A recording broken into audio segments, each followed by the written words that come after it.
Your dog just did something in front of you 5 minutes ago and you had no idea it was one of the most meaningful things they do all day. It happened fast. You probably didn't even clock it. But somewhere in the last hour, your dog looked at you, walked toward you, and lowered their front half to the ground while their back end stayed up in the air. You smiled, maybe scratched their head, and went back to whatever you were doing. What you just witnessed wasn't a random little quirk. It was a message. And by the end of this video, you're going to understand exactly what your dog was trying to say, and why almost nobody catches it. If dogs are your thing, hit subscribe now, because this channel is all about decoding the stuff your dog does that you've been walking past your whole life. Let's start with the obvious question. Why do dogs even bother? A dog doesn't need to make a big physical display just to get your attention. They could bark. They could whine. They could just walk up and lean on your leg like a lot of dogs do. So why this specific move?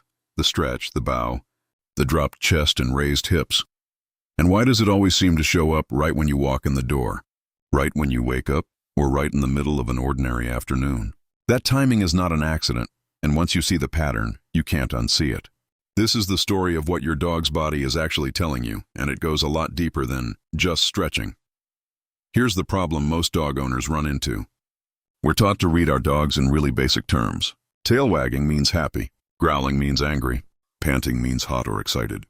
It's a cartoon version of communication, and it misses almost everything that's actually going on. Dogs are constantly sending signals with their whole bodies, their posture, their timing, where they choose to lie down, which direction their nose points, how long they hold eye contact. Most of it goes completely unread because we're not looking for it. We're glancing at our phones, we're distracted, we're rushing through the house, and our dogs are performing this rich, detailed language right in front of us that we're simply not fluent in. The stretch and bow is one of the clearest sentences in that whole language, and it deserves way more attention than a passing aw. So, let's actually dig into what's happening. Trainers and animal behavior researchers call this movement a greeting bow, and it looks almost exactly like something you've probably seen before. The play bow, the classic let's wrestle pose dogs use with other dogs at the park. Front legs stretched out, chest low, rear end lifted. But here's the key difference. The greeting bow doesn't show up during play. It shows up at the moment of reunion. The second you walk through the door. The second you sit up in bed.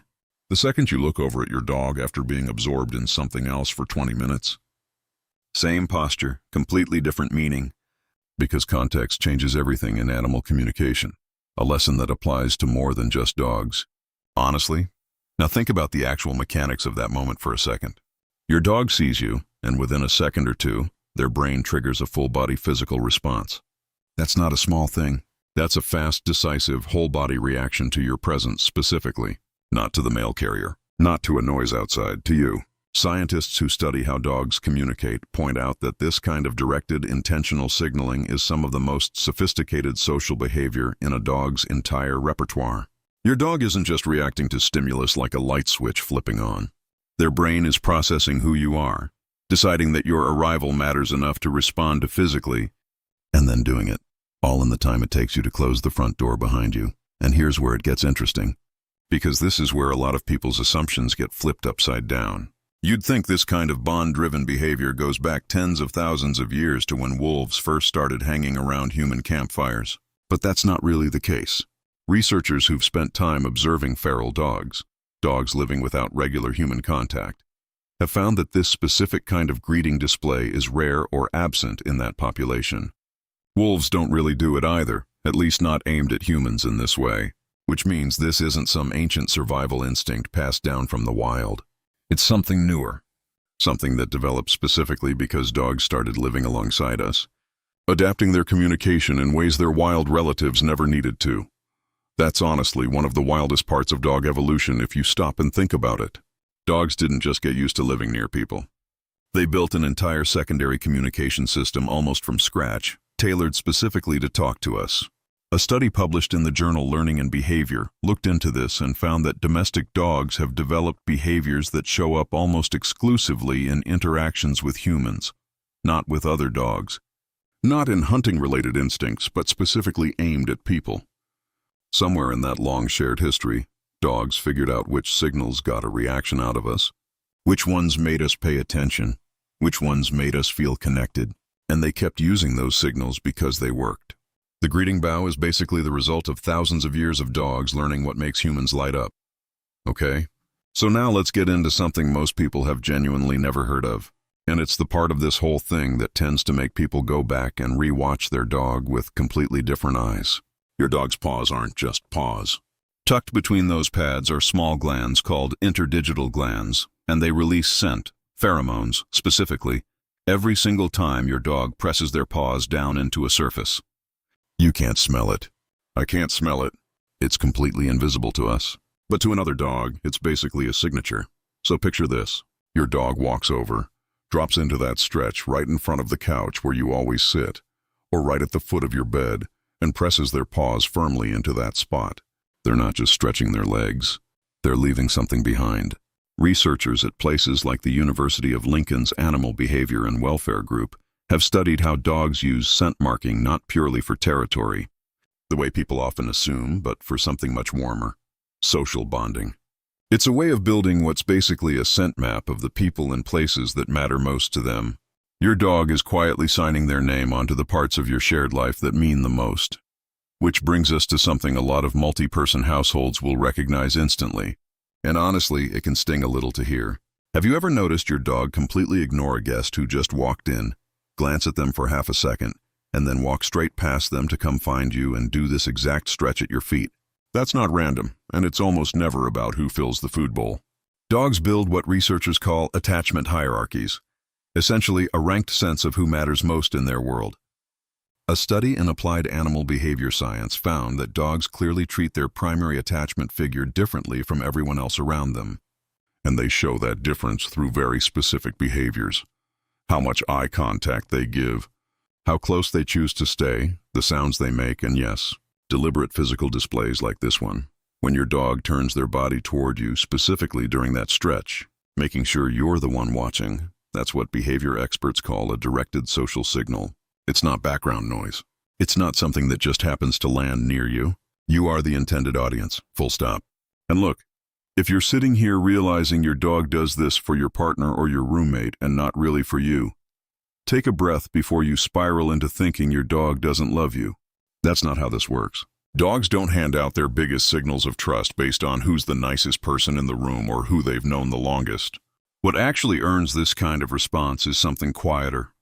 A steady, calm presence, predictable energy, and repeated small moments where you genuinely acknowledged them. This bond isn't handed out. It's built slowly, one interaction at a time. And if you want to be the person your dog greets like this, the fix isn't more treats. It's more presence. We'll get into exactly how to build that a little later. But first, let's talk about mornings, because this next part might be the most quietly emotional thing your dog does all day. Think about the last time you woke up. Before you checked your phone, before you said a single word, your dog was probably already awake, already right there, maybe already mid-stretch before your eyes were even fully open. Here's what's actually happening behind that moment. Dogs don't run on some totally separate internal clock from us. Studies using sleep tracking technology similar to what's used on humans have shown that dogs' rest cycles line up surprisingly closely with their owner's schedule. They wind down when you wind down, and they start stirring as your breathing changes and your body shifts in the early stages of waking, often before you're even consciously aware you're waking up. In a very real, measurable sense, your dog has been quietly keeping tabs on you throughout the night. Not out of anxiety, but out of the kind of low-level attentiveness that comes from a genuinely close bond.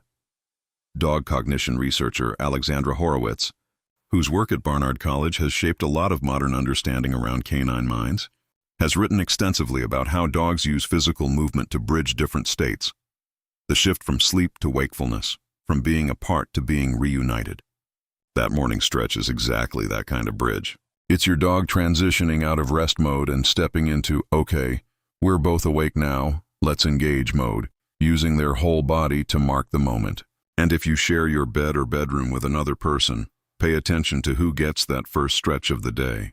Your dog is making a small but real choice about where to direct their very first moment of conscious connection each morning. If that's aimed at you, that's worth noticing. Now here's a version of this behavior that almost nobody talks about, and it happens in broad daylight in the middle of totally ordinary moments. You're walking from the living room to the kitchen.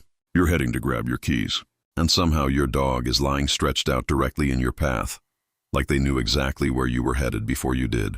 Every dog owner has experienced this. Almost nobody realizes what's actually going on underneath it. Dogs build an incredibly detailed mental map of how you move through your own home, which doors you use, where you tend to pause, the general shape of your daily routine. So when your dog picks that exact spot to stretch out, they're not being careless or half asleep. They're using their understanding of your habits to guarantee that you'll have to stop and notice them. Behavior. Researchers describe this as a kind of strategic positioning, dogs deliberately placing themselves in high-traffic areas of the house, specifically to create a moment of forced interaction. It's not a needy or anxious behavior. It's closer to confident social strategy from an animal who has learned, through repetition, exactly how to get a reaction out of you. Researchers at the University of Veterinary Medicine in Vienna, who study the dynamics of human-dog interaction, found that dogs consistently use this kind of spatial positioning as one of their main tools for starting social contact. And it works almost every single time. You stop, you look down, you say something, even if it's just their name or a laughing complaint about tripping over them. In that instant, your dog got exactly what they were after. A few uninterrupted seconds of your full attention. And because it worked, they'll do it again tomorrow. Now maybe you've been watching this whole thing thinking, my dog doesn't really do this. Not like this. Stick with me, because this next part might actually matter more than anything else in this video. Dogs who rarely show this kind of greeting stretch generally fall into a few different categories, and figuring out which one applies to your dog can genuinely change how you understand your relationship with them. The first is environmental stress. Dogs living in unpredictable or chaotic conditions, constant noise, unstable routines, tension with another animal in the house, tend to carry real physical tension in their bodies. This isn't just a mood thing. Stressed dogs show measurably higher stress hormone levels, less spontaneous play, and fewer relaxed social displays overall. A dog who never really settles down isn't going to offer a loose, open stretch, because that kind of vulnerability requires actually feeling safe first. If your dog seems like they never fully relax, that's genuinely worth paying attention to. The second category is what you could call learned silence. Remember, this whole behavior exists because historically it got a response. If a dog has been offering these little social signals for months or years and consistently getting nothing back, no glance, no acknowledgement, no pause in whatever you're doing, they eventually stop trying. That's not a permanent state. It's a communication gap, and it's one you can absolutely rebuild. But it starts with you noticing and actually responding when they do reach out. The third category is just plain individual and breed variation. Some dogs are physically expressive by nature, and some just aren't wired that way. A high-drive working breed and a laid-back companion breed are going to show attachment in noticeably different ways. The absence of one specific display doesn't mean the absence of love. What actually matters isn't whether your dog does this exact stretch and bow move. What matters is whether you're paying attention to whatever version of communication your dog actually offers you. And that's really the whole point of everything we've covered today. Your dog is talking to you constantly, not with barks, not with anything loud or obvious, but through timing, positioning, where they choose to lie down, which direction they face when they settle, how long they hold eye contact with you versus everyone else in the room. The greeting stretch is just one word in a much bigger vocabulary, but it's one of the clearest, most deliberate, most emotionally loaded words your dog has. Now you actually know what it means, so here's what to do with that information. Next time your dog drops into that stretch in front of you, don't just glance over and go back to your phone. Pause for a second. Make eye contact. Use a soft voice. Reach down if they're inviting it. You're not just being nice in that moment. You're speaking their language back to them, telling them clearly, I saw that. I got the message. That's honestly all they've ever wanted from that gesture in the first place. If you made it this far, you're clearly someone who actually wants to understand the animal sharing your home, not just love them from a distance. So do me a favor. Hit subscribe so you don't miss the next breakdown like this one. Drop a comment telling me what your dog does that always makes you wonder what's going on in their head. And send this to somebody you know who's obsessed with their dog. And next time your dog bows down right in front of you, you'll know exactly what they're really saying.